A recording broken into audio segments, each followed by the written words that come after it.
Iran প্রতি বুধবার পবিত্র প্রতিরক্ষা সপ্তাহ পালন করেন। এই উপলক্ষে তেহরান এক অনুষ্ঠানে দেশটির সর্বোচ্চ ধর্মীয় নেতা আয়াতুল্লাহ আল খামিনি বেশ কিছু মন্তব্য ইউনিয়ন এক্সপ্রেস ডাউনলোড করে কেনাকাটা করুন। কেনাকাটার লভ্যাংশ থেকে ক্যাশব্যাক বুঝে নিন। করেছেন। তিনি জানান, দৃঢ় প্রতিরোধ শক্তি আর স্থিতিশীলতার কারণে শত্রুরা ইরান আক্রমণের সাহস করে না।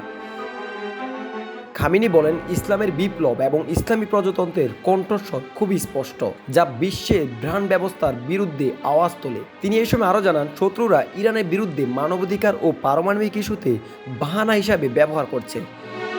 আঞ্চলিক পরিস্থিতি নিয়ে কথা বলতে গিয়ে ইরানের সর্বোচ্চ নেতা লেবানন ও ফিলিস্তিনি সাম্প্রতিক ঘটনাগুলোকে ইরানের উপর অর্পিত যুদ্ধের সঙ্গে তুলনা করেন।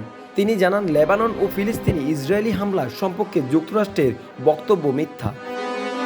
খামিনি বলেন, আমেরিকানরা ইসরায়েলি অপরাধ সম্পর্কে অবগত এবং তারা এতে জড়িত। বর্তমানে মার্কিন সরকার আসন্ন নির্বাচনের জন্য ইসরায়েলি সরকারকে সমর্থন করছে। তারা যেভাবে নির্বাচন জয় চায় তেমনি বিজয় দেখতে চায় ইসরায়েলের। অথচ আমেরিকান মুসলমানদের ভোট পেতে তারা এমন ভান করছে যেন তারা এতে জড়িত নয়।